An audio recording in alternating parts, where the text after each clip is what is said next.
Now, aid agencies are warning that if the 9-month conflict in South Sudan continues, then a famine will arrive to the barrel of a gun. The warning comes from Oxfam as the 9-month-long conflict continues. The aid agency says the number of severely hungry people in South Sudan will increase by 1 million in just the first 3 months of 2015. That's on top of more than 2 million who are already starving. 10,000 have died since the conflict between the government and rebel forces began in December last year. 1.4 million people have been displaced from their homes and face an uncertain future. Fighting has pushed up food prices. Many people have had their livestock stolen or are forced to sell it cheaply.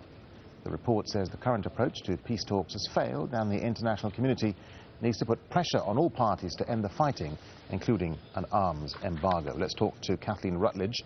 She's the director for South Sudan at the aid agency Tearfund and joins us from Juba. Kathleen Rutledge, so aid agencies are now giving this dire warning that parts of South Sudan could fall into famine. I mean, how bad is the situation on the ground, do you think?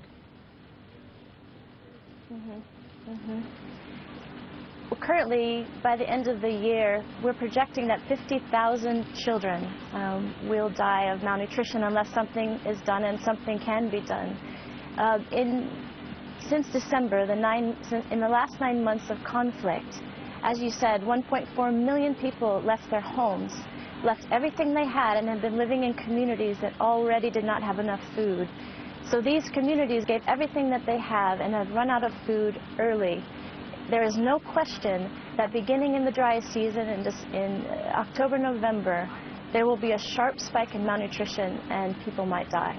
And the figures are staggering, aren't they? Something like 40% of South Sudan has got food shortages anyway. I mean, many people just on a daily basis struggle to feed themselves. Exactly. We're seeing women who are like Mary that I've met in our Tearfund program area. She fled from a location, walked for 2 weeks with her children, arrived in a community where they didn't have enough food. They gave her what they could.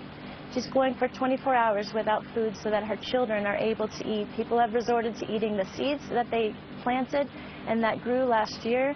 They've resorted to eating leaves. There is no question that now the hunger gap, the pitch of the dry season is yet to come, and they're already on the brink of survival. So Tearfund and other agencies work in South Sudan to try to prevent and help people recover from malnutrition. We work with children under 5.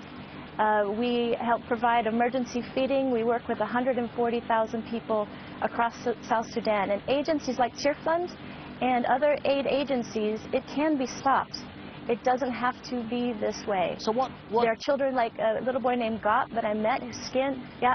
No, I was going to say, Catherine, what message then are you, is your agency, Tearfund, trying to send to the international community in terms of what help is needed for all those people that you just mentioned there? Yep, exactly. Let me just tell you about a little boy named Got whose skin was falling off of his body. He is one of the many children, 3 times the number of children in this country, who is on the brink of fighting for life and death. This Got does not have to die.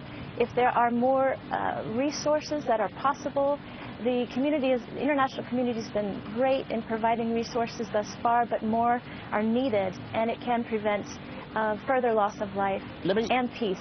Okay, let me get a final... We need peace and stability in this country. Let me get a final thought from you. What about the government of South Sudan? Are they helping or at least allowing aid agencies like yours to get on with their work?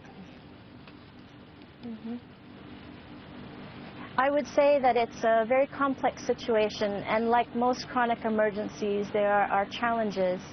But as I mentioned, there are possibilities to be able to respond. There is the ability to respond. It is not a hopeless situation if we're able to respond soon in the next few months. Kathleen Rutledge, thank you very much indeed for your time. Now, the first